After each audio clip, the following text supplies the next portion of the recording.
बिस्मिल्लाहिर्रहमानिर्रहीम। क्या आपने कभी इतनी भूख महसूस की है कि भूख की वजह से बेहोश हो जाएं?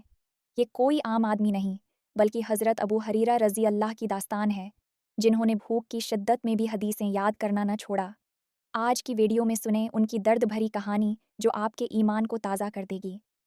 हज़रत अबू हरेरा रज़ी अल्लाह एक मर्तबा कितान के कपड़े में नाक साफ़ करके फरमाने लगे, क्या कहना, अबू हरेरा के आज कितान के कपड़े में नाक साफ़ करता है।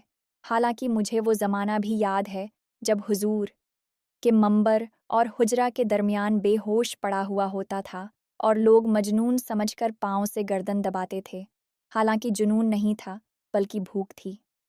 फ़ायदा यानी भूख की वजह से कई कई रोज़ का फाका हो जाता था, बेहोशी हो जाती थी और लोग समझते थे कि जुनून हो गया। कहते हैं कि इस ज़माना में मजनून का इलाज गर्दन को पाँव से दबाने से किया जाता था।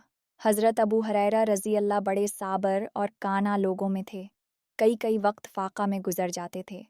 हुजूर के बाद अल्लाह ने फतूहात फरमाई तो उन पर तोंगरी आई। उसके साथ ही बड़े आबिद थे। उनके पास एक थैली थी जिसमें खजूर की घटलियाँ भरी रहती, उस पर तस्बीह पढ़ा करते। जब वो सारी थैली खाली हो जाती तो बांदी उसको फिर भरकर पास रख देती। उनका ये भी मामूल था कि खुद और बीवी और खादिम 3 आदमी रात के 3 हिस्से कर लेते और नंबरवार एक शख्स तीनों में से इबादत में मशगूल रहता। मैं मुसन्निफ ने अपने वालिद साहब रहमत अल्लाह से सुना कि मेरे दादा साहब रहमत अल्लाह का भी तकरीबन यही मामूल था कि रात को 1 बजे तक वालिद साहब रहमत अल्लाह मुतालिया में मशगूल रहते।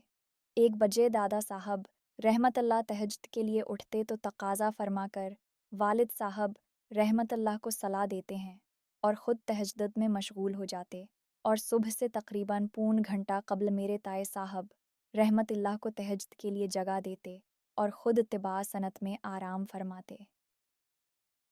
अल्लाह हमें इन बातों को समझने, इन पर अमल करने और दूसरों तक पहुँचाने की तौफ़ीक दे। आमीन। देखते रहें, क्योंकि मैं जल्द ही एक और रोशन कहानी के साथ वापस आऊँगा। सोने से पहले वीडियो देखना न भूलें। जज़ाकल्लाह खैरान।